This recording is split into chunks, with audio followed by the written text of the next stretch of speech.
بسم الله الرحمن الرحيم ونادى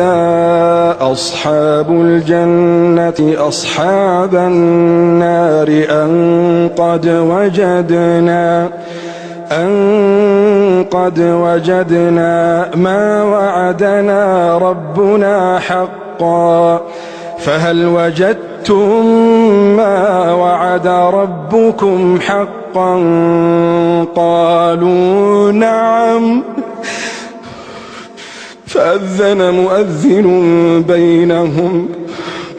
فأذن مؤذن بينهم اللعنة الله على الظالمين الذين يصدون عن سبيل الله ويبغونها عوجا وهم بالآخرة كافرون